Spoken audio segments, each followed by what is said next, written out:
to show you how to change the pump in this Dry Max dehumidifier. I've already pulled the bolts out. Now the long bolts, they go in the front. Short bolts, they go in the back. So I've already pulled those loose, so all you got to do now is start lifting this up, kind of wiggle it around, which is hard to do with one hand. So I'm going to pause this and go ahead and lift this up. Alright, I've got it lifted up. We'll turn this around so you can see right down there is the pump. All you got to do, see this bolt right here by my finger, you'll take that bolt out and that thing will slide up and you unhook this rubber hose. I'll show you that in just a minute.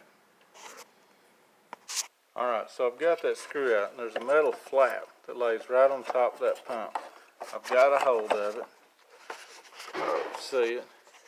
Now you can see where it fits into a groove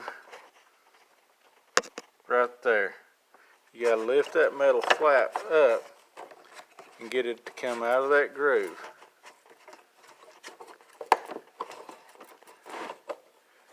And once you do, you can see your pump. I've got to get that on out, and again, I've got to pause this phone.